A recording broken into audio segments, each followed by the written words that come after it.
Hi there, ready to fall asleep while learning something mildly interesting?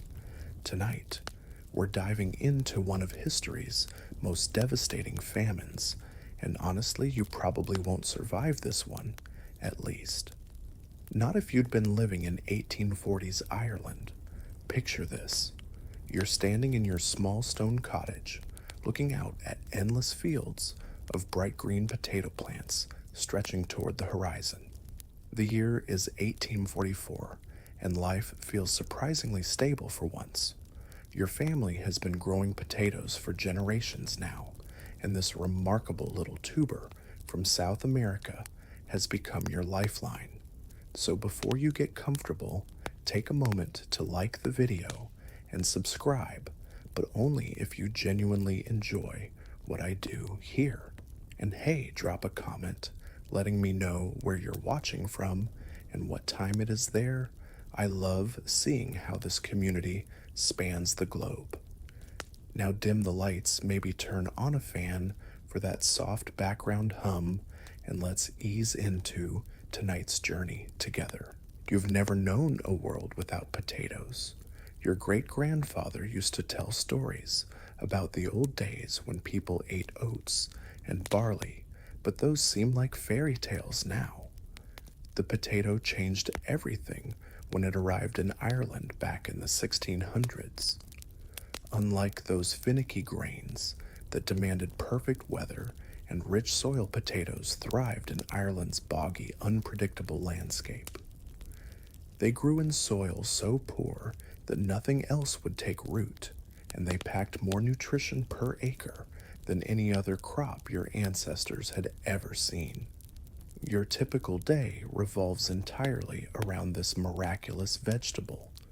You wake up to potato cakes for breakfast work, the potato fields all morning, eat boiled potatoes for lunch, tend to more potato plants in the afternoon, and sit down to a dinner of, you guessed it, potatoes. Maybe with a bit of buttermilk if you're lucky, or some cabbage from the tiny garden plot behind your cottage. Your children have never tasted bread regularly, and meat appears on your table maybe twice a year, if at all. But here's the thing that historians still argue, whether fully explains Ireland's vulnerability. You're not just choosing to eat potatoes. British colonial policies have systematically pushed your people toward this single crop. The best farmland belongs to English landlords who demand rent payments, and Ireland's wheat, oats, and livestock get shipped across the Irish Sea to feed English cities. What's left for Irish families like yours? The potato patches on marginal land, the strips of bog and hillside that couldn't grow anything else anyway. Your family of 6 lives almost entirely on the output of about 1 acre of potatoes. It sounds impossible, but the math actually works beautifully. 1 acre produces enough potatoes to feed a family year-round, with some left over for the pig and maybe a few to sell at market. Each person eats roughly 10 to 14 pounds of potatoes daily. Yes, you read that right. That's your breakfast, lunch, dinner, and snacks. Your stomach has adapted to this massive volume of starchy food, and surprisingly, you're probably healthier than many people in industrialized English cities. Potatoes contain vitamin C, preventing scurvy, plus essential minerals and enough protein to keep you functioning. This dietary dependence has shaped your entire culture. Irish social gatherings center around shared potato meals. Courtship involves young men proving they can grow enough potatoes to support a family. Your grandmother judges the quality of a household by the texture of their potato bread. Even your language has dozens of words for different potato varieties, cooking methods, and seasonal preparations. The most popular variety in your region is the lumper, a watery, low-quality potato that yields enormous harvests. More prosperous farmers might grow apple potatoes or pink eyes, but your family can't afford to experiment. The lumper feeds more people per acre, and when you're living on the edge of subsistence, yield matters more than flavor. What you don't realize is that this entire system depends on genetic uniformity that makes every plant vulnerable to the same diseases. Your cottage probably measures about 12 by 15 feet, with stone walls, a thatched roof, and a dirt floor. One room serves as kitchen bedroom and living space for your whole family. The potato storage pit beside your house contains your entire food security for the year, literally your life's savings, in tuber form. When harvest time comes each autumn, you carefully layer potatoes in straw-lined pits, covering them with earth and sod to prevent freezing. By 1845, roughly half of Ireland's 8.5 million people depend on potatoes as their primary food source. In the western counties like Mayo and Donegal, that number climbs even higher. Your English neighbors might mock this diet as primitive, but it's actually created a population boom. Irish families grow larger because potatoes provide reliable nutrition for children, and Ireland's population has doubled in the past century. You've heard whispers about crop failures in other countries, some fungal disease affecting potatoes in America and parts of Europe. But Ireland feels safe, protected by the Atlantic Ocean and its own agricultural wisdom. Your father always says that potatoes are too hardy to fail, completely too reliable to betray the millions who depend on them. As you fall asleep each night, listening to your children's steady breathing and the wind rustling through potato leaves outside, you feel grateful for this simple abundance. What you don't know is that disaster is already crossing the Atlantic, riding the very trade winds that brought prosperity to your island. You wake up on a damp September morning in 1845, and something feels wrong. The air carries a strange smell, sweet and rotten, at the same time, like fruit left too long in the sun. Your father is already outside, standing motionless in the potato field, staring at plants that looked perfectly healthy just yesterday. You pull on your wool coat and join him, and what you see makes your stomach drop. The bright green leaves that covered your fields have turned black overnight. Not the gradual yellowing of autumn, but a sudden violent blackening that looks like someone scattered ash across your entire world. You kneel down and dig up a potato, hoping the damage is only surface deep. But when you pull it from the earth, the tuber crumbles in your hands, releasing that sickly sweet stench that will haunt your dreams for years to come. Your neighbors emerge from their cottages, drawn by the same terrible discovery. Mrs. O'Brien from the next farm over holds up a potato that looks like it's been dipped in tar. "Holy Mother of God," she whispers, and you realize she's voicing what everyone is thinking but afraid to say. In a single night, your family's entire food supply has transformed into rotting black mush. The children don't understand yet. Your youngest sister actually tries to eat a piece of diseased potato, and your mother slaps it from her hand just in time. Within hours, word spreads through the village that anyone who's eaten the blackened potatoes has fallen violently ill, stomach cramps that double people over, vomiting that lasts for hours, and in some cases death within days. The very crop that has sustained your family for generations has become poison. What you're witnessing is Phytophthora infestans, though of course you don't know its scientific name. Your neighbors call it simply the blight, and some of the older folks remember hearing about similar diseases affecting potatoes in other countries. But nothing prepared anyone for this scale of destruction. The fungus spreads through airborne spores, thriving in the unusually wet weather that's plagued Ireland this season. One infected plant can contaminate an entire field within days. The blight likely arrived on ships from North America, where it had already devastated potato crops earlier in the year. Historians still argue whether the fungus traveled in infected seed potatoes or simply drifted across the Atlantic in the wind, but the result is the same. Your island's isolation couldn't protect it from this microscopic invader. The same trade networks that brought prosperity to Ireland have now delivered catastrophe. Your father walks the perimeter of your potato patch, calculating losses with the grim precision of someone whose family's survival depends on mathematics. Of your acre of potatoes, maybe 1/4 remains edible.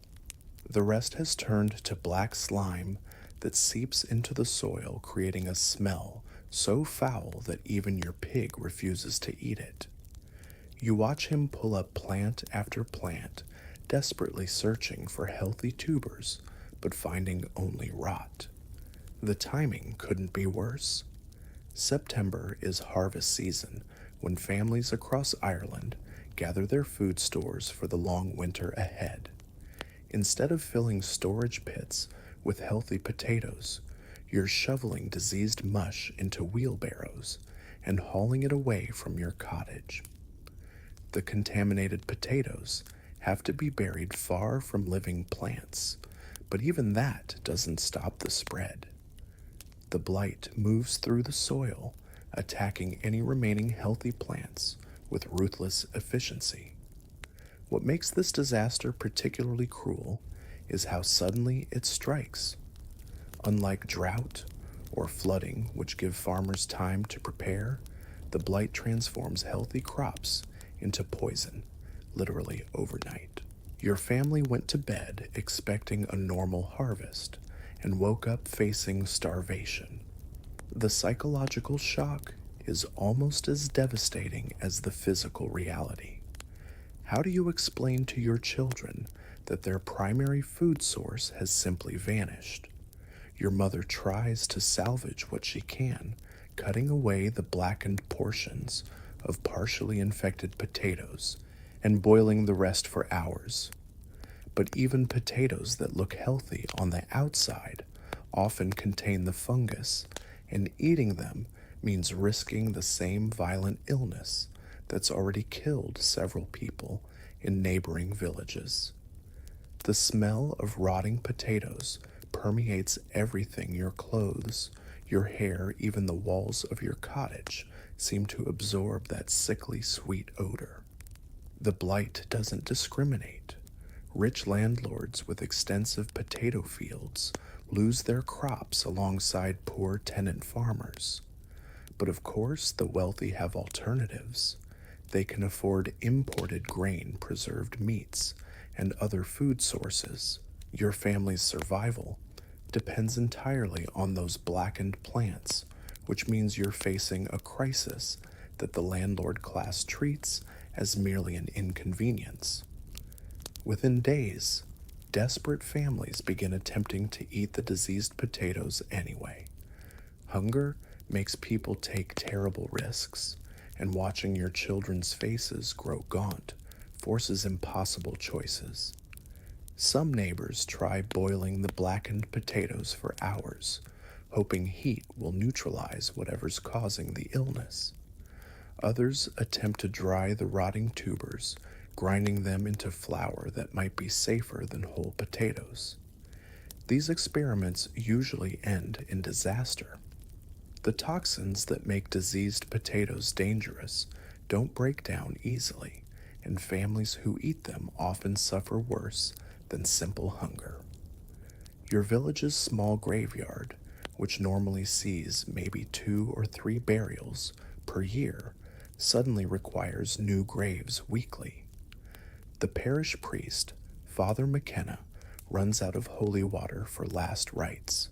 As September fades into October, you realize this isn't just a bad harvest, it's the beginning of something unprecedented. The blight has affected not just your family's patch, but entire counties. Reports arrive from Cork, Mayo, and Donegal describing the same overnight transformation from abundance to catastrophe. For the first time in your life, you understand that your family's survival isn't guaranteed, and the crop that seemed so reliable has betrayed millions of people simultaneously. The October winds carry more than just the scent of dying leaves. They bring stories from neighboring villages that make your blood run cold. Your brother walks 12 miles to the market town and returns with news that the blight has destroyed potato crops across 3 counties. But here's what makes your stomach twist with a different kind of hunger. He also reports seeing British ships in Cork Harbor loaded with Irish grain and cattle sailing east toward England. You stand in your ruined potato field, watching those same ships' sails disappear over the horizon, and the mathematics of survival suddenly become crystal clear. Ireland grows enough food to feed its people, but that food belongs to English landlords who see no reason to alter their export schedules just because Irish peasants are starving. The wheat that could save your family's life is already being ground into flour for London bakeries. Your neighbor Michael Flanagan tried eating a diseased potato 3 days ago. You watched him double over in agony, clutching his stomach as violent cramps seized his body. His wife Mary held his head while he vomited everything he'd eaten for the past day and then kept retching long after his stomach emptied. The sound he made, a low animal moan of pain, still echoes in your ears when you try to sleep. Michael survived, but he's lost nearly 20 pounds and can barely walk to his own door. The Connors family wasn't so lucky. Their youngest boy, Seamus, ate a handful of blackened potatoes when his parents weren't watching, and within hours he was burning with fever. His mother tried every remedy she knew, cold cloths, prayers, even the old pagan charms her grandmother had whispered about. Nothing worked. Seamus died on a Tuesday morning, and his father had to borrow wood from 3 different neighbors to build a coffin small enough for a 7-year-old. But the cruelest part isn't just the deaths, it's watching your community's carefully constructed survival strategies crumble. Your family has always kept a small store of oats and barley, just enough to last a few weeks in an emergency. Those reserves disappear within days as families across the village face the same calculation. What seemed like adequate preparation for a normal crisis proves pathetically insufficient for this scale of disaster. The local workhouse, a grim stone building that usually houses maybe 30 people, suddenly overflows with families who have nowhere else to turn. The conditions inside are deliberately harsh. British policymakers designed workhouses to be so unpleasant that only the truly desperate would seek admission. But desperation has a way of redefining acceptable standards. You walk past the workhouse each morning and see faces pressed against the windows, hollow-eyed people who look more like ghosts than neighbors. Your mother performs miracles with the family's dwindling food supplies. She stretches a handful of oats into thin gruel that feeds all 6 of you, flavored with whatever wild herbs she can forage. Nettle soup becomes a delicacy. Seaweed gathered from the rocky shoreline provides salt and nutrients though it takes hours of preparation to make it palatable. She teaches you to identify edible plants that your family never bothered with before: dandelion greens, wild garlic, even the inner bark of certain trees. The children adapt to hunger with the resilience that breaks your heart. Your youngest sister stops asking for seconds at meals, understanding instinctively that there aren't any. She develops the hollow-eyed look of chronic malnutrition, her cheekbones becoming sharp beneath skin that seems almost translucent. But she still plays with her rag doll, still helps your mother with small chores, still smiles when you tell her stories before bed. Historians still argue whether the British government's initial response was motivated by genuine incompetence or deliberate cruelty. But from your perspective, the distinction hardly matters. Relief efforts do eventually arrive ships carrying Indian corn from America dock in Irish ports by November. But the imported grain creates new problems almost as severe as the original crisis. The corn arrives whole and unprocessed, and Irish people have no experience preparing it. Unlike potatoes, which require no special equipment or knowledge, corn demands proper grinding and cooking techniques that most families don't possess. The grain mills that could process the corn are owned by the same landlords who continue exporting Irish wheat, and they charge prices that hungry families can't afford. When people try to eat poorly prepared corn, it tears up their digestive systems. The hard kernels cause internal bleeding, and the lack of proper nutrition leads to scurvy and other diseases that were previously rare in Ireland. Your neighbor's wife, Catherine, loses 3 teeth after eating badly ground cornmeal, and her gums bleed for weeks. The children suffer worst of all. Their developing bodies can't process the unfamiliar grain, leading to diarrhea and malnutrition that makes them even more vulnerable to disease. The government also launches public works projects, promising employment to anyone willing to work. This sounds like salvation until you understand the details. The projects involve backbreaking labor building roads that go nowhere, moving stones from one pile to another, digging ditches that serve no purpose except to justify paying wages. The work sites are often miles from your village, requiring long walks that burn more calories than you can afford to lose. Your father joins one of these projects, walking 6 miles each morning to break stones for a road that will never be completed. He returns home each evening, exhausted, having earned just enough to buy a few pounds of the inferior cornmeal that barely sustains life. The irony isn't lost on anyone. Ireland's strongest men are literally working themselves to death, while ships full of Irish food sail toward England. The psychological toll proves almost as devastating as the physical suffering. Your community has survived famines before, but those lasted weeks or months, not entire seasons. The knowledge that this disaster was preventable, that food exists but remains inaccessible, creates a despair that goes deeper than simple hunger. You watch your father's shoulders slump a little more each day, see your mother's forced cheerfulness become more brittle, and understand that something fundamental has broken in your world. The November morning, when your father announces he's joining the Public Works project, you can see the defeat in his eyes, even as he tries to sound optimistic. "It's 18 pence a day," he tells your mother, as if those words might somehow transform into the meals your family desperately needs.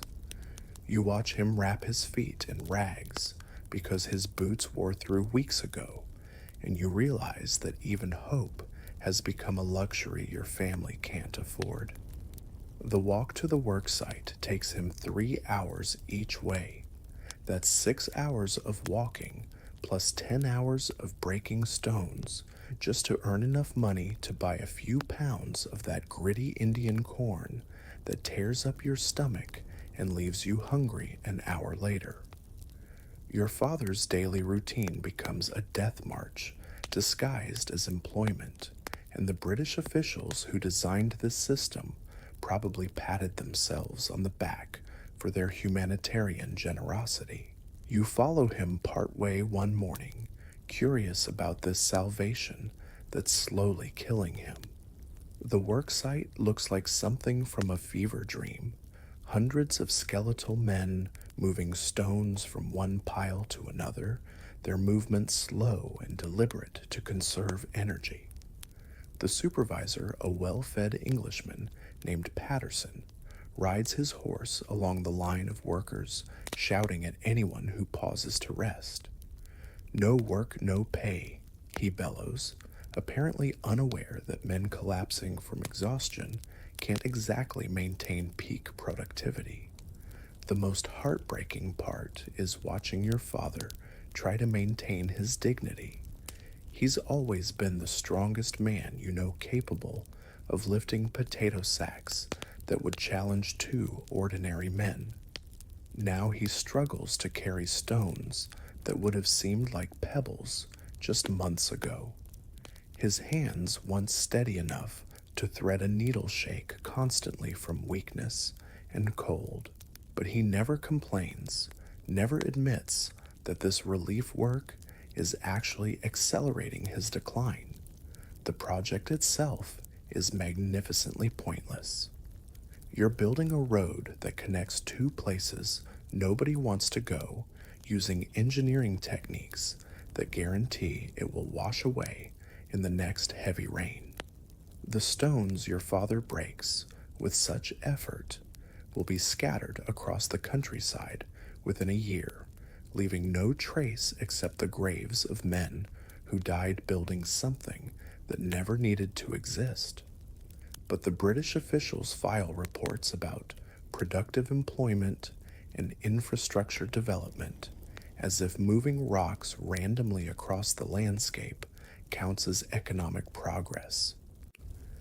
Your mother tries to make the cornmeal palatable, but it's like trying to turn sawdust into sustenance. The grain arrives whole and rock hard, requiring hours of soaking and grinding that exhausts her already depleted energy. When she finally manages to cook it into something resembling food, it tastes like paste mixed with sand. Your youngest sister pushes the gray mush around her bowl, tears streaming down her face, but she forces herself to eat because she understands that this slop might be the only food she sees today. The corn creates new health problems that make the original hunger seem almost manageable. Your digestive system evolved to process potatoes and dairy rebels against this alien grain. You develop chronic diarrhea that leaves you weak and dehydrated, while the lack of proper nutrition causes your gums to bleed and your teeth to loosen. Your mother's hair starts falling out in clumps, and dark circles under her eyes make her look decades older than her 35 years. Meanwhile, the British continue their systematic export of Irish food with bureaucratic efficiency that would be impressive if it weren't so evil. Every morning you watch carts loaded with grain beef and pork roll toward the ports, guarded by soldiers who ensure that starving Irish people can't interfere with commerce. The same ships that brought inadequate corn supplies return to England loaded with enough Irish food to feed thousands of families like yours. The imported relief supplies arrive with conditions that reveal the true nature of British compassion. Families can only receive cornmeal if they give up their land holdings, abandon their traditional farming methods and submit to Protestant religious instruction. Your Catholic neighbors face an impossible choice: watch their children starve or renounce their faith and heritage for a handful of grain that might not even keep them alive. Some families choose conversion, desperate enough to trade their souls for their children's lives. Father McKenna holds secret masses in abandoned cottages, ministering to people who've been forced to publicly deny their beliefs. The spiritual anguish adds another layer of suffering to the physical agony as families struggle with guilt over compromising their deepest convictions in exchange for survival. The relief distribution system operates with the efficiency of a machine designed to cause maximum humiliation.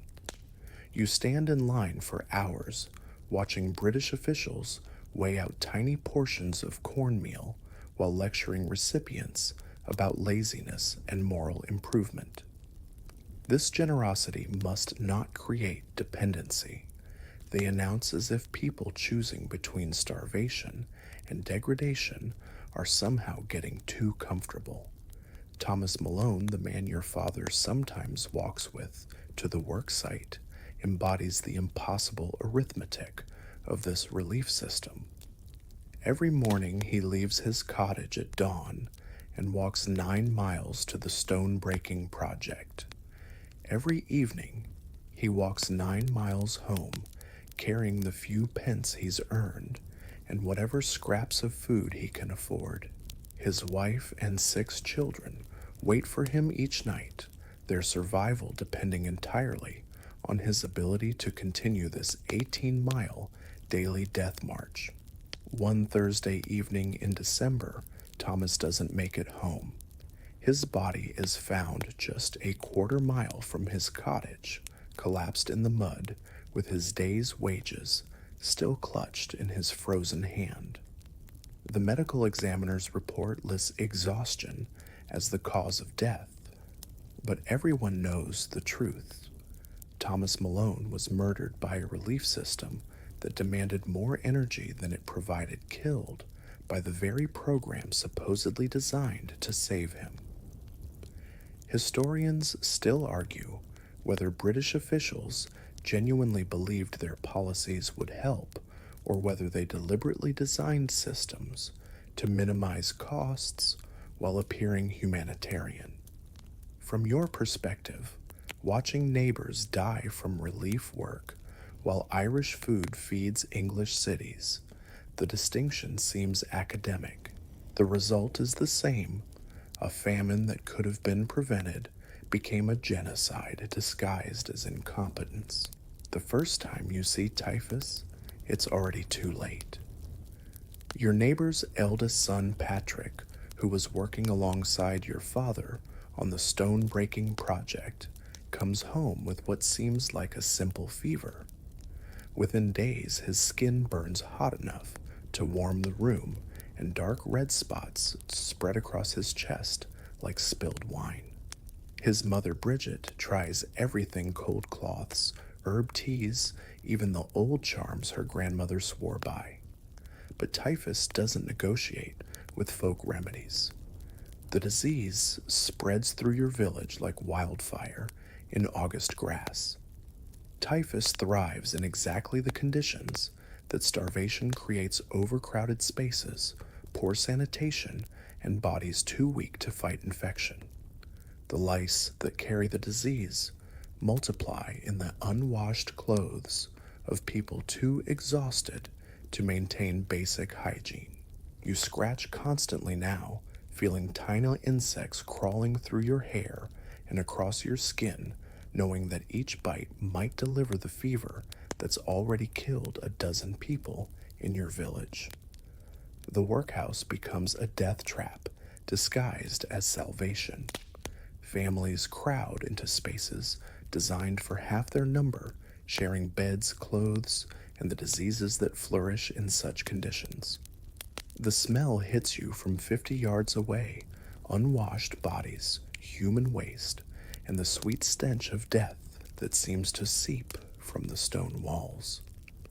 You walk past the building each morning and count the bodies being carried out, wrapped in whatever scraps of cloth their families could spare.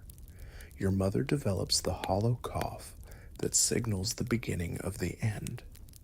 At first, she tries to hide it, covering her mouth during the worst fits and pretending the blood on her hand is just spit.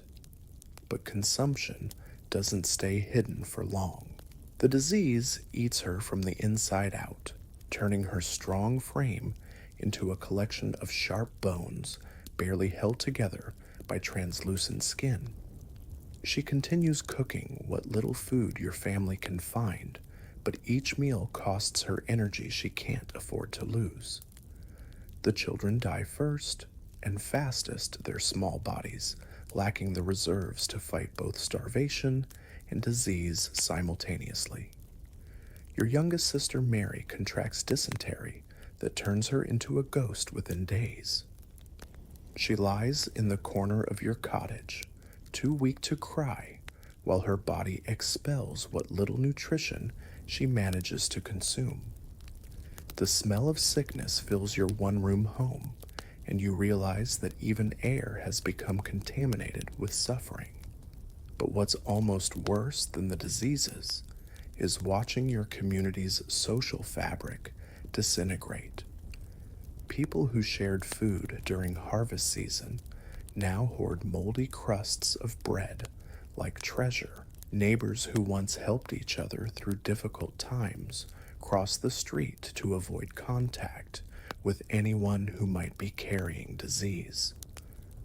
The bonds that held your village together for generations snap under the pressure of survival, leaving everyone isolated in their own private hell.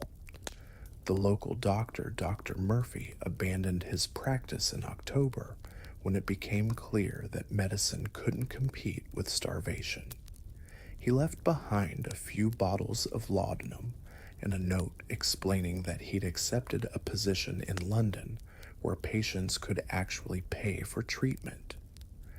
The village has been without medical care for months, leaving families to face typhus dysentery and consumption with nothing but prayer and increasingly desperate home remedies. Your father brings home stories from the work site that make your nightmares seem optimistic. Men collapse while breaking stones, their bodies simply shutting down from exhaustion and malnutrition. The supervisor, that well-fed Englishman Patterson, has started carrying a walking stick that he uses to prod unconscious workers, checking whether they're dead or just temporarily incapacitated. The dead get dragged to the side of the road. The living are expected to resume work after a few minutes' rest. The mass grave behind the church grows daily. Father McKenna can't keep up with the demand for proper burials, and coffins have become an unaffordable luxury. Families wrap their dead in whatever cloth they can spare, and the priest performs abbreviated ceremonies over graves that contain multiple bodies. The traditional Irish wake, with its elaborate rituals and communal mourning, has given way to hurried burials that feel more like disposing of garbage than honoring the dead. Historians still argue whether the British government understood how their policies would exacerbate disease, but the evidence suggests they knew exactly what they were doing. Official reports from this period describe overcrowded workhouses and disease outbreaks with clinical detachment, as if documenting a natural experiment rather than a human catastrophe. The same officials who designed relief systems that promoted disease transmission also implemented policies that prevented effective medical response. The psychological impact of watching your neighbors die proves almost as devastating as the physical suffering. You develop a kind of emotional numbness, a protective mechanism that allows you to function while surrounded by constant death. When little Seamus Murphy dies of typhus, you feel sadness, but not surprise. When old Mrs. O'Brien succumbs to consumption, you note her passing, but don't have the energy for grief. Death becomes as routine as sunrise, just another part of daily life in a world gone mad.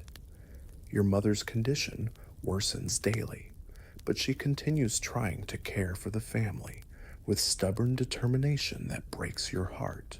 She teaches you to identify edible plants that might help supplement the inadequate corn rations, shows you how to prepare nettle soup that provides crucial vitamins, and passes on the survival knowledge that her grandmother shared during the previous famine. Even as her own body fails, she focuses on equipping you with skills that might keep you alive after she's gone. The children adapt to this new reality with the resilience that makes childhood both miraculous and tragic. They create games around avoiding the fever houses where typhus has struck, develop elaborate rituals for checking each other for lice, and learn to identify the symptoms of dysentery before it becomes fatal. Your youngest brother, at age 6, can diagnose consumption as accurately as any doctor, having watched enough neighbors die to recognize the progression from cough to blood to death. The year 1847 arrives with the kind of bitter cold that seems to freeze hope itself. Your father calls it Black 47, and even before the new potato crop can be planted, everyone knows this will be the year that breaks whatever spirit your community has left. The blight returns with a vengeance, destroying not just this year's harvest, but also the seed potatoes that families had desperately saved for planting. You watch your father stare at the blackened remnants of what should have been your family's salvation, and you realize that even optimism has become a luxury you can no longer afford. The British government chooses this moment, when Ireland needs help most desperately, to cut relief efforts by more than half. The new policies arrive with bureaucratic efficiency that would be impressive if it weren't so deliberately cruel. Sir Charles Trevelyan, the man orchestrating Britain's response from his comfortable London office, announces that Irish people must learn to depend on themselves rather than government assistance. Easy words from someone who's never watched his children grow skeletal from hunger. The soup kitchens that opened the previous year suddenly close, leaving families who had come to depend on their thin gruel completely stranded. Your mother had been walking 3 miles daily to collect the watery mixture that barely qualified as food, but at least it was something. Now even that pathetic resource disappears, and you watch her stand in the empty courtyard where the soup kitchen used to operate, holding her bowl and looking lost in a way that frightens you more than her cough. What makes this year particularly hellish is how the international aid that should have helped gets tangled in bureaucratic red tape and political posturing. The Choctaw Nation, Native Americans who understand genocide when they see it, sends money despite their own poverty and recent trauma from the Trail of Tears. Turkish Sultan Abdul Macid offers assistance, but British officials discourage foreign intervention, claiming that too much help might make Irish people dependent on charity rather than honest work. The Quakers, those remarkably practical Christians, managed to provide more effective relief than the entire British government. They established soup kitchens that serve actual nutritious food, distribute clothing that keeps people warm, and treat Irish families with the radical concept of basic human dignity. But their resources are tiny compared to the scale of the disaster, like trying to empty the ocean with a teaspoon. Your father's work project finally ends when too many laborers die to maintain even the pretense of productivity.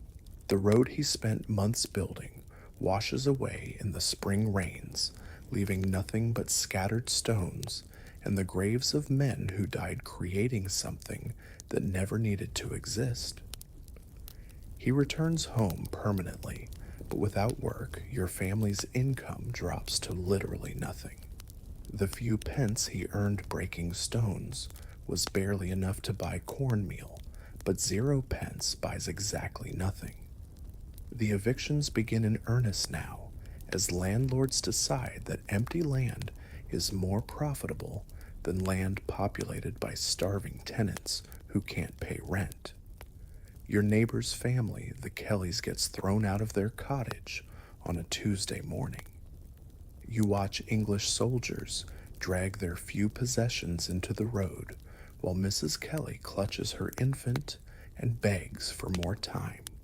The soldiers then demolish the cottage with sledgehammers, ensuring that the family can't return, even if they somehow find money for rent. The Kelly family joins the growing army of homeless people who wander the countryside searching for any kind of shelter. They sleep in ditches, under bridges, in the ruins of abandoned buildings, anywhere that might provide protection from the elements. Within a month, 3 of their children are dead from exposure and disease. The baby dies last, and Mrs. Kelly carries the tiny corpse for 2 days before she finds someone willing to help her dig a grave. Historians still argue whether the massive increase in evictions during 1847 was coordinated policy or simply landlords responding to economic pressures, but the result is the same: entire communities disappear overnight. Villages that existed for centuries become ghost towns within weeks, their populations scattered to the winds or buried in mass graves. The cultural destruction proves almost as devastating as the physical suffering, as the Irish language and traditional ways of life vanish along with the people who sustained them. Your own family faces the constant threat of eviction. The rent that seemed manageable when your father had work becomes impossible without income. Your mother tries to negotiate with the landlord's agent, offering to work as a servant in exchange for permission to stay, but the agent explains that empty land is worth more than occupied land. Economics has reduced human life to a simple calculation: dead tenants cost less than living ones. The immigration ships start arriving in greater numbers, offering passage to America for anyone who can scrape together the fare. But these coffin ships earn their nickname honestly: overcrowded, disease-ridden vessels where passengers die at rates that would make the workhouse seem healthy. Your neighbor's son, Michael, boards one of these ships in April and writes a letter describing conditions that sound like floating hell. 300 passengers crammed into spaces designed for 100, with no sanitation, inadequate food, and diseases that spread through the ship like wildfire. The psychological toll of 1847 proves almost as devastating as the physical suffering. You watch your father age decades in months, his hair turning white and his hands developing a permanent tremor. Your mother's cough worsens daily, but she continues trying to care for the family with determination that breaks your heart. She teaches you songs and stories from her childhood, as if preserving Irish culture might somehow compensate for the lives being lost. The children develop survival strategies that demonstrate both human adaptability and the tragedy of lost innocence. They learn to identify edible plants that most adults overlook, create elaborate games around avoiding dangerous areas, and develop the hollow-eyed look of chronic malnutrition while somehow maintaining enough spirit to play. Your youngest sister still laughs occasionally, but her laughter sounds different now, sharper, more desperate, as if she's trying to convince herself that joy still exists. By autumn, your village has lost nearly half its population. Some died, some immigrated, some simply wandered away in search of food or work that doesn't exist. The school closes because there aren't enough children left to justify keeping it open. The church holds services for a congregation that shrinks weekly as families disappear or simply become too weak to attend. Even God seems to have abandoned this place where prayers go unanswered and faith provides no protection against starvation. The decision to leave Ireland doesn't come as a sudden revelation. It creeps up on your family like twilight, inevitable and terrifying. Your mother's cough has worsened to the point where she can barely speak without triggering violent fits that leave her doubled over, spitting blood onto the dirt floor. Your father sits by the dying fire each evening, staring at his hands as if they might somehow produce the rent money that will keep your family from joining the Kellys in the ditch. The mathematics of survival have become brutally simple: stay and die, or risk everything on a journey that might kill you anyway. The ship anchored in Cork Harbor looks like something from a nightmare. The Dunbrody is supposedly seaworthy, but the rust stains on her hull and the desperate crowding of passengers suggest otherwise. Your father negotiates passage for the family's £6 sterling that represents everything your family has left in the world. The agent, a sweaty Englishman who clearly views Irish emigrants as cargo rather than people, explains the terms with practiced indifference. Bring your own food, expect no comfort, and don't complain about the accommodations. The night before departure, your mother gives you her wedding ring, a thin band of silver that represents the only valuable thing she owns.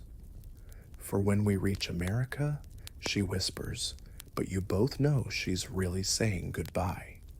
Her consumption has advanced too far for her to survive the crossing, and this ring represents her hope that you might build something better with whatever life awaits across the Atlantic. The walk to Cork takes 2 days with your family, carrying everything you own in a single cloth bundle. Your father supports your mother when her coughing fits become too severe to walk, while you help your younger siblings navigate the increasingly crowded roads. Every mile brings you closer to more families, making the same desperate journey, hollow-eyed people carrying sick children, elderly couples who probably won't survive the weak young men traveling alone because their families are already dead.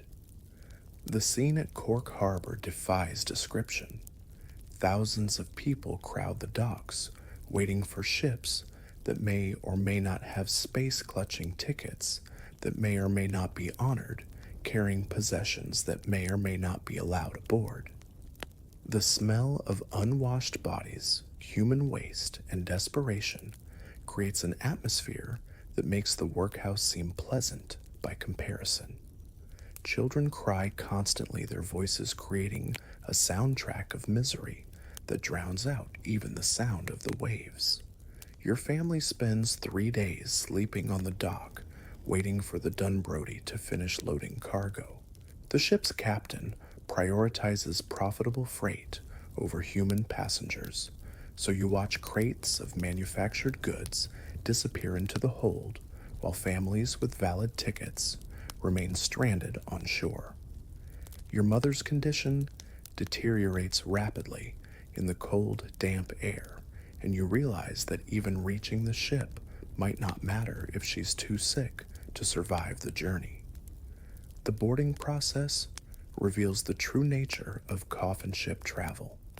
Passengers are herded into the ship's hold like livestock, with families separated and personal belongings confiscated if they take up too much space.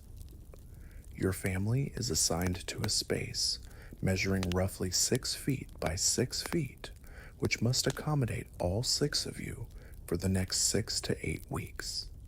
The beds are wooden shelves stacked 3 high with just enough room to lie flat if you don't mind the person above you potentially dying and dripping bodily fluids onto your face. The passenger manifest lists 300 people, but you count at least 400 bodies crammed into spaces designed for cargo, not human beings.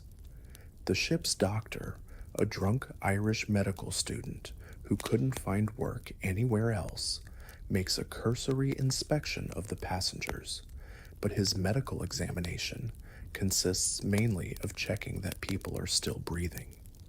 Anyone with obvious signs of typhus or cholera gets turned away, but the early symptoms of most diseases are easy to hide when your life depends on it. Your mother collapses during the first week at sea, her body finally succumbing to the consumption that's been eating her alive for months. She dies quietly in the middle of the night, her last breath so soft that you don't realize she's gone until morning. The ship's crew treats her death with bureaucratic efficiency. Her body gets wrapped in canvas and dropped overboard with minimal ceremony, while your family's living space gets reassigned to accommodate new passengers who boarded at the last minute. The death rate on coffin ships averages about 20%, but the Dunbrody experiences mortality rates that would make a plague ship seem healthy. Bodies are thrown overboard daily, creating a trail of Irish corpses across the Atlantic that serves as a grotesque navigation aid for other ships. The crew maintains detailed records of deaths for legal purposes, but they treat the deceased with about as much respect as they would show spoiled cargo. Historians still argue whether the British government deliberately designed emigration policies to maximize deaths during the crossing, but the evidence suggests they knew exactly what they were doing. Official reports from this period describe coffin ship conditions with clinical detachment, as if documenting a natural experiment rather than a human catastrophe. The same officials who created policies that forced mass emigration also implemented regulations that ensured the journey would be as deadly as possible. The children aboard the Dunbrody die first, and fastest their small bodies, lacking the reserves to fight seasickness, malnutrition, and disease simultaneously.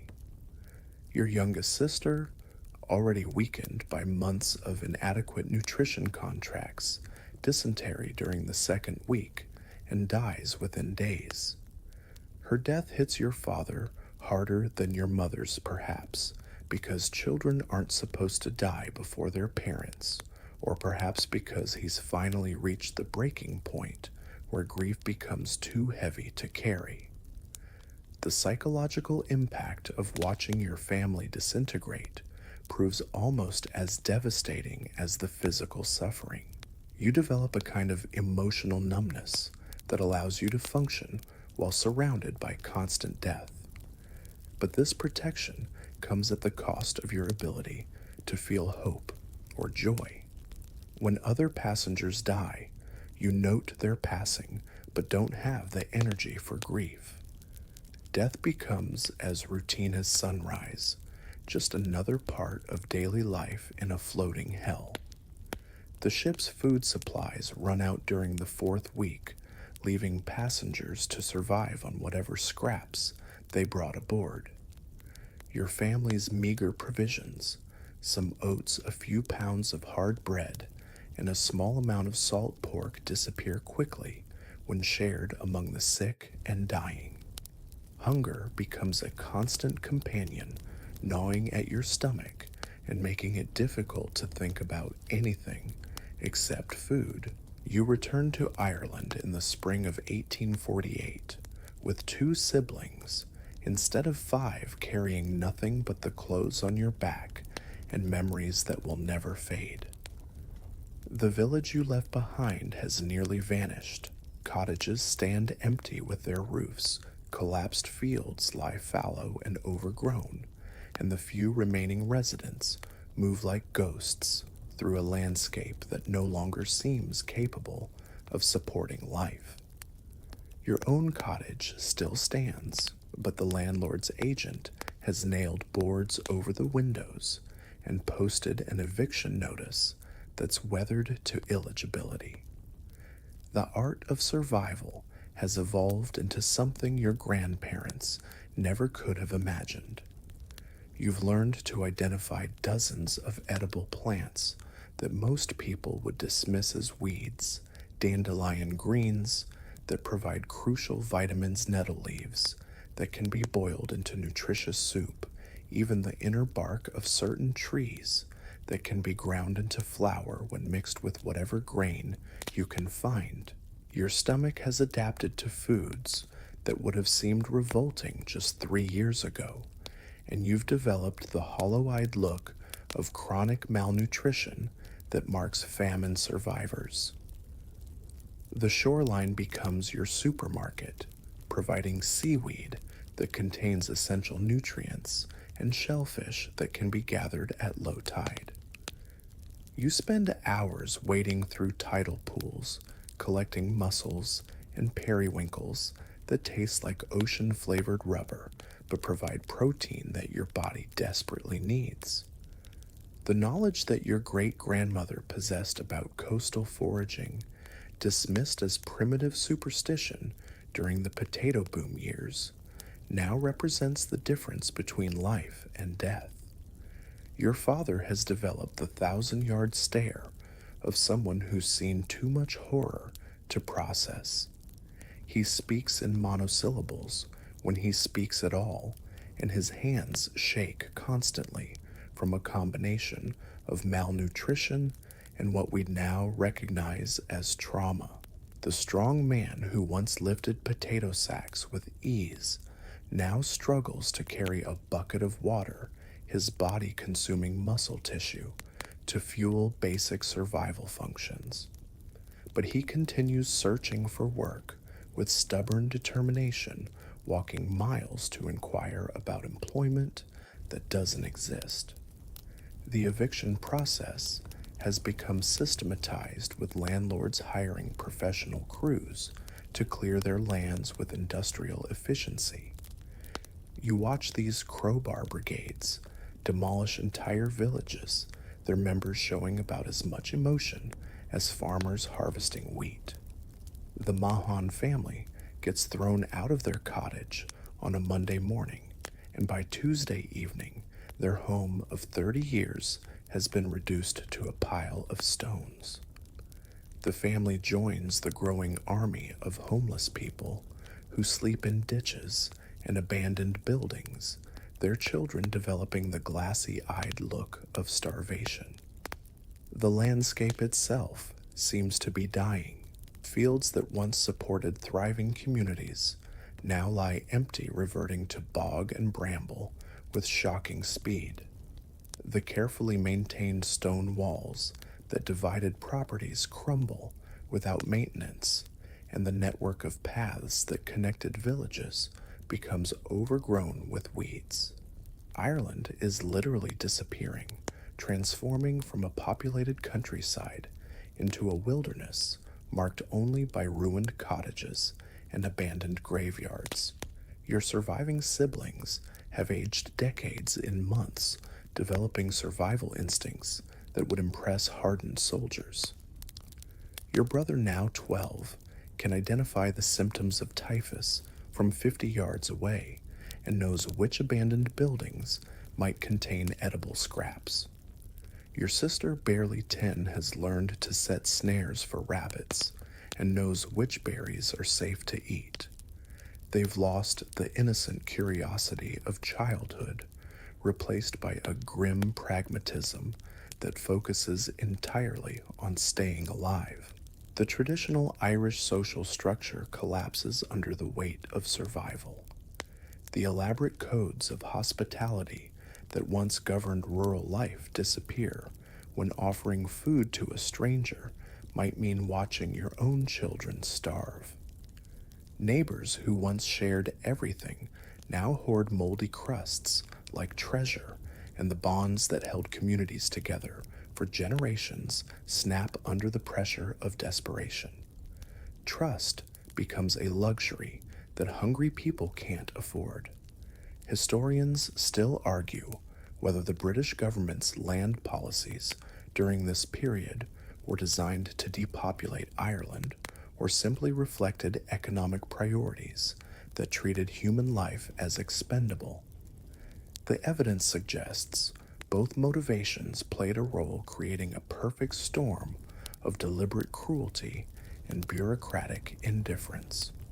Official reports from this period describe mass evictions and population displacement with the same tone used to discuss livestock management. The few remaining shops and businesses operate more like military outposts than commercial enterprises.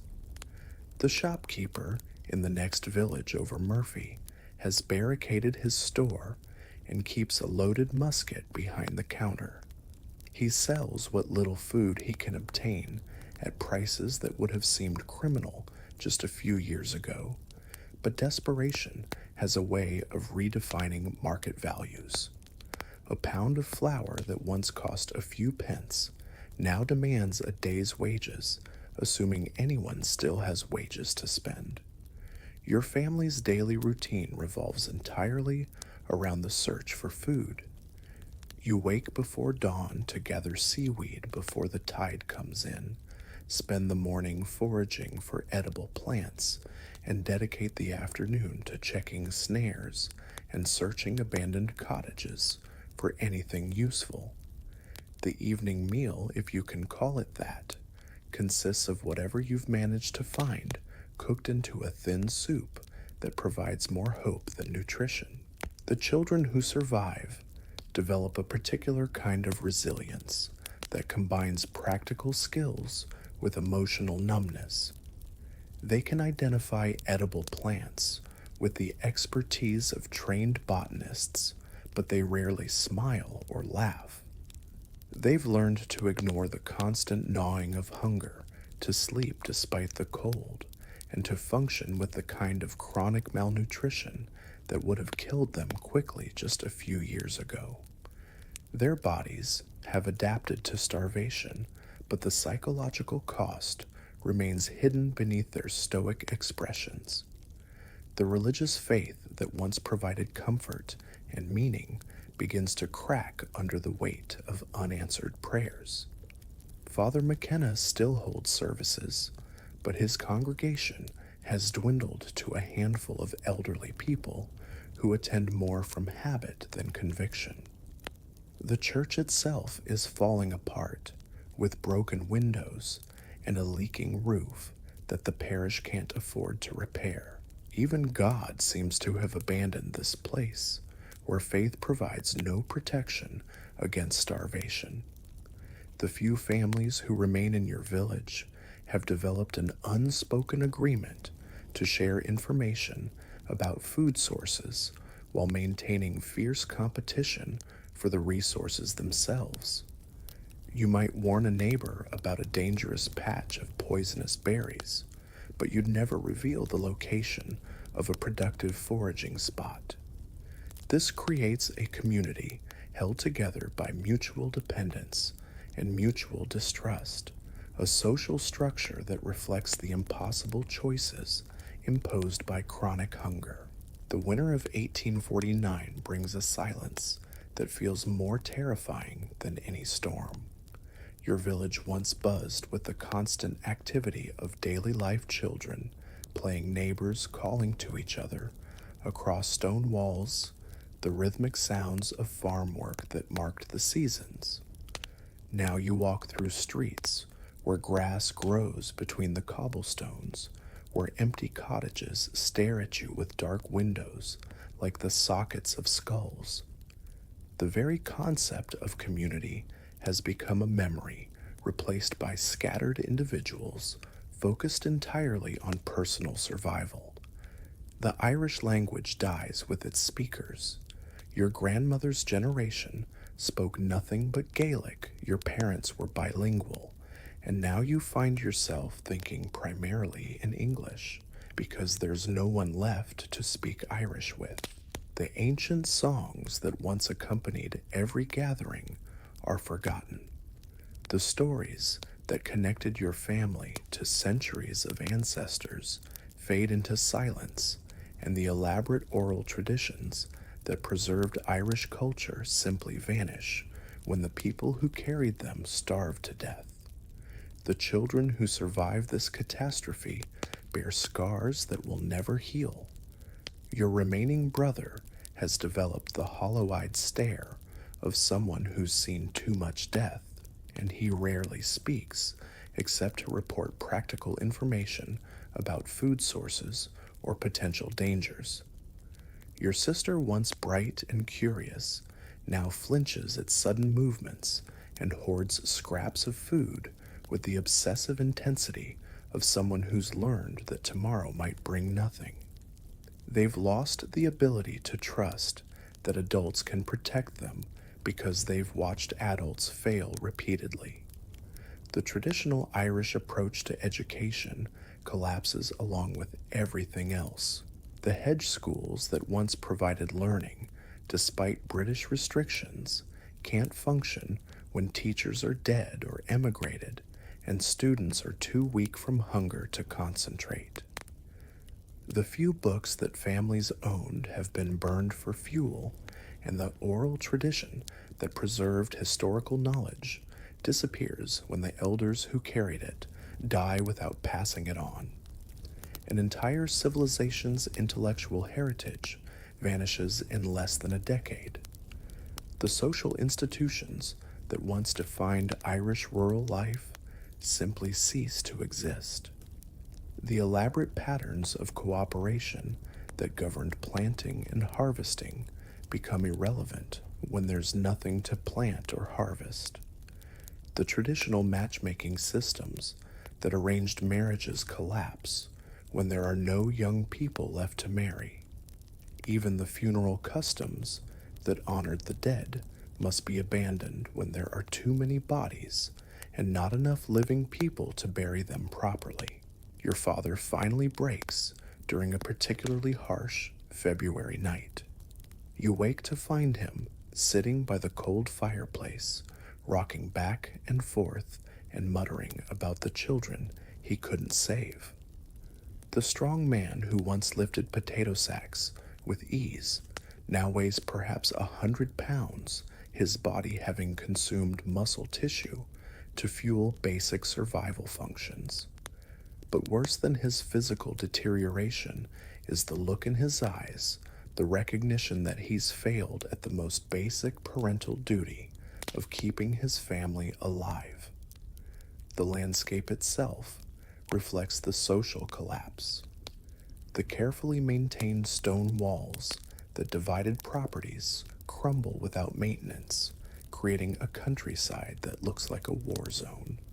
The network of paths that connected villages becomes overgrown with briars and weeds, making travel between communities increasingly difficult. Even the domestic animals that once populated farms have either died or been eaten, leaving a silence that makes the emptiness feel absolute. Historians still argue whether the British government deliberately engineered the destruction of Irish society or simply remained indifferent to the consequences of their economic policies. The evidence suggests both motivations played a role, creating a perfect storm of intentional cruelty and bureaucratic neglect. Official reports from this period describe the collapse of Irish communities with the same clinical detachment used to document the failure of a business enterprise. The few remaining shops and trading posts operate more like archaeological sites than commercial enterprises. The shopkeeper in the next village over Murphy has closed his store permanently and left for England, taking whatever inventory he could carry and abandoning the rest to looters. The market town that once served your region now consists of empty buildings and broken windows, with grass growing in the streets and no signs of human activity except the occasional desperate forager. Your family's daily routine has been reduced to the most basic elements of survival. You wake before dawn and spend the entire day searching for anything edible, covering miles of territory that once supported dozens of families. The evening meal, when there is one, consists of whatever you've managed to find, cooked into a thin soup that provides more psychological comfort than actual nutrition. Sleep comes fitfully interrupted by dreams of food and the constant worry that tomorrow might bring nothing at all. The cultural practices that once made Irish life distinctive disappear along with the people who practiced them. The elaborate hospitality customs that welcomed strangers become impossible when offering food to a visitor might mean watching your own children starve. The traditional music that accompanied every celebration falls silent when there are no celebrations and no musicians left alive to play. Even the distinctive Irish approach to storytelling fades away when there's no one left to tell stories to. The psychological impact of watching an entire civilization collapse proves almost as devastating as the physical suffering. You develop a kind of emotional numbness that allows you to function while surrounded by constant loss, but this protection comes at the cost of your ability to imagine a future that might be better than the present. Hope becomes a luxury that hungry people can't afford, and despair becomes so routine that it feels like a natural part of existence. The few families who remain in your village have developed survival strategies that would have seemed unthinkable just a few years ago. You've learned to identify edible plants with the expertise of trained botanists, to set snares for small animals, and to gather shellfish from tidal pools with the efficiency of someone whose life depends on these skills. But these abilities come at the cost of everything else that once made life meaningful: art, music, literature, faith, and the complex social relationships that define human civilization. The year 1852 arrives with a quietness that feels almost sacred after 7 years of constant dying. You wake one morning in early spring to find that the blackened potato leaves in your small test patch have remained green overnight, the first time since 1845 that the blight hasn't returned to destroy whatever hope you've managed to plant. Your father, now a skeletal man who looks decades older than his 43 years, kneels beside the healthy plants and weeps with a sound that contains both relief and grief for everything that was lost while waiting for this moment. The recovery comes slowly, like sunlight returning after the longest winter in human memory. Your village, which once housed over 200 people, now contains maybe 30 souls spread across cottages that feel too large for the families who remain. The silence that once terrified you has become peaceful, broken only by the sounds of rebuilding hammers on wood voices calling to neighbors, the laughter of children who are finally strong enough to play again. Your surviving siblings have grown into people you barely recognize. Your brother, now 16, has developed the competence of someone who learned adult skills while still a child, but his eyes carry a wariness that suggests he'll never fully trust that food will be available tomorrow. Your sister, 13, has become the family's expert forager, capable of identifying edible plants with scientific precision, but she still hoards scraps of food under her bed with the obsessive intensity of someone who's learned that hunger can return without warning. The potato crop of 1852 produces a harvest that seems miraculous after years of failure. The tubers are smaller than you remember from childhood, and the yield per acre is perhaps half what it was in 1844, but they're healthy and edible and sufficient to prevent starvation. Your family eats boiled potatoes for dinner on a September evening, and the taste transports you back to a time when food was abundant and life seemed secure. But the joy is tinged with sadness for everyone who died waiting for this moment. The landscape slowly begins to heal, though it will never return to its pre-famine state. Abandoned fields that reverted to bog and bramble are being reclaimed by the few remaining farmers, but the process is slow and difficult. The stone walls that once divided properties have crumbled, creating a countryside that looks fundamentally different from the one you knew as a child. Ireland is rebuilding itself, but it's becoming a different country in the process. Your father attempts to resume farming with the determined optimism of someone who has no choice but to believe in the future. He plants not just potatoes, but also oats and barley, having learned through bitter experience that depending on a single crop is an invitation to disaster. The diversification makes sense economically, but it also reflects a psychological need to create multiple sources of security after years of complete vulnerability. The survivors develop a particular kind of resilience that combines practical skills with emotional caution. You've learned to preserve food through multiple methods, drying, salting, storing in root cellars, because the memory of starvation makes it impossible to take abundance for granted. Your family maintains reserves of grain and preserved meat that would have seemed excessive in 1844, but which now feel like basic prudence given what you've experienced. Historians still argue whether Ireland's population could have recovered more quickly with different policies, but the evidence suggests that the damage went far beyond simple numbers. The famine didn't just kill people, it destroyed the cultural knowledge, social institutions, and economic structures that had sustained Irish civilization for centuries. Recovery requires not just growing more food, but rebuilding an entire way of life from the foundation up.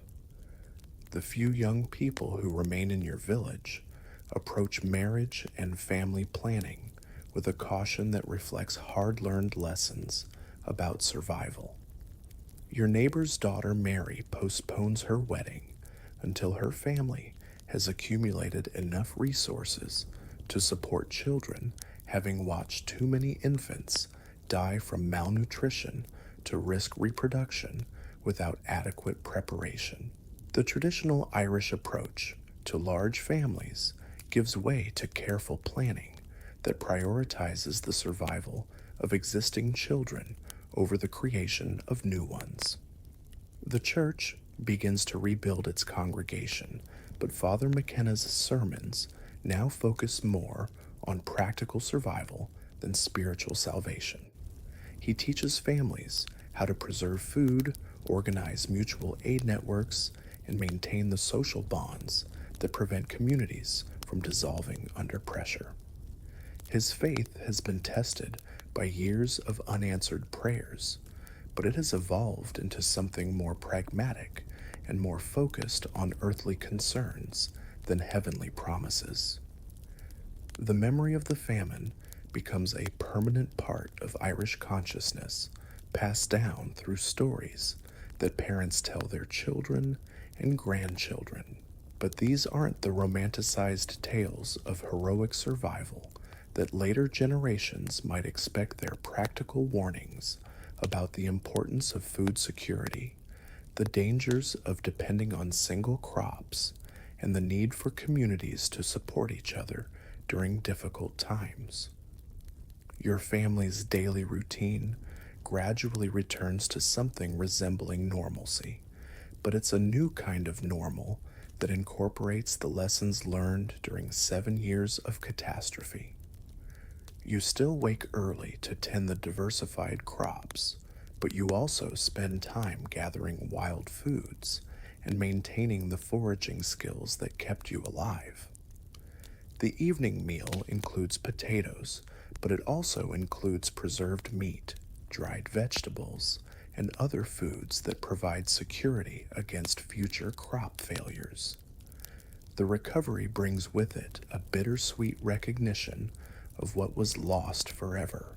The Ireland that emerges from the famine is more cautious, more focused on survival than on cultural expression, and more individualistic than the communal society that existed before 1845. The population that once reached 8.5 million will never return to those levels, and the vibrant Gaelic culture that once flourished in rural areas has been replaced by a more practical, English-speaking society focused on immigration and economic advancement. As you fall asleep on a quiet autumn night in 1850, listening to the sound of wind through healthy potato plants and the distant voices of neighbors who survived the worst catastrophe in Irish history, you realize that recovery is possible, but that some wounds never fully heal. The famine has ended, but its effects will shape Ireland for generations to come, creating a people who understand both the fragility of life and the strength required to rebuild from nothing. The recovery from the Great Famine continues slowly, like dawn breaking after the longest night. Your family, like thousands of others, learns to live with the constant awareness that abundance can disappear overnight, that survival depends on preparation and community, and that the price of ignoring these lessons is measured in the graves of those who came before. The green fields around your cottage bloom with new life, but they also serve as reminders of the friends and family members who didn't live to see this renewal. As you drift towards sleep, the sounds of your recovering village children playing in the distance, neighbors calling to each other, the gentle lowing of cattle in pastures that are slowly being reclaimed, create a lullaby of hope mixed with memory. The Ireland that emerges from this catastrophe will be different, more cautious, more aware of its own vulnerability, but also more resilient. Your family's story, like that of every survivor, becomes part of the foundation upon which a new society will be built. The famine has ended, but its lessons remain that hunger can strike anyone, that governments can fail their people, that communities must support each other to survive, and that the simple act of sharing a meal represents not just nourishment, but hope itself. These truths, learned through the hardest possible experience, will guide Ireland's future and serve as a reminder that survival is not just about individual strength, but about the bonds that connect us to each other and to the land that sustains us all. Close your eyes now and let the gentle sounds of recovery carry you into dreams where fields are always green, where harvests never fail, and where the laughter of children echoes across a landscape that has learned to heal from even the deepest wounds.